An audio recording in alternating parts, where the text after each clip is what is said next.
Hey yo, it's me, JK, representing from VSKD. Nearly wrong thing, how nearly lap ang so anh luôn chỉ cái hệ lối bọn chỉ kia sao mi thao rap phang trong thui để tạo cho nên xin nè hệ lối bọn tu. Chọn nó nè áo tu tôi rung, lãng nắng làm trong thui cho bay. Chắc cái ta nàng ní vẫn ní kia thằng phi mi ăn kia sẽ danh thằng lúc thì kia sang thằng kia nàng trốn đến chỉ lần nặng phân nặng. Ông vòng kia ai son xin nè, làm gì đâu đi lần nặng chỉ thọ đi than phang chăm mà son xin nè đâm tháp đâm pru lần nặng phán nặng kia vị. Bọn ta nè nàng thét long lệ, nặng khuôn nặng trong căng vui chọn nó nè, nặng trong nặng sẵn bếp lên nè mà tê, cùng mùi trong nặng thịt bốc lộn nè, lãng nặng phán nặng, lãng rồi lãng danh cả tiêu rồi áp đi phán nè ở dù đông mẹ xịt tận nè, bắt được ta nè than tạch thể, đầu cút lông đằng lòng ta vì đam mê lon lên nặng phán nè cắt xe đánh nè kia gắng xe răng, let me see ang trong, phi rồi sang mà nặng ta nặng thì rít nặng xẹp.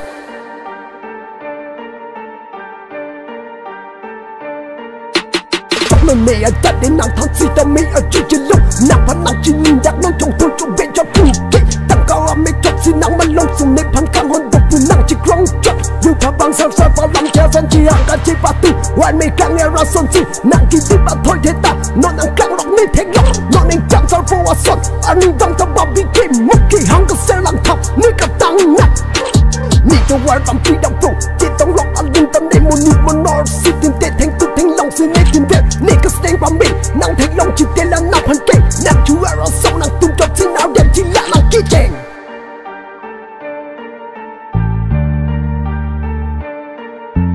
trong thôi đã nị trong thôi đã ta nàng làm cha bao phiêu tu đè bà tu nếp phan nị trong thôi đã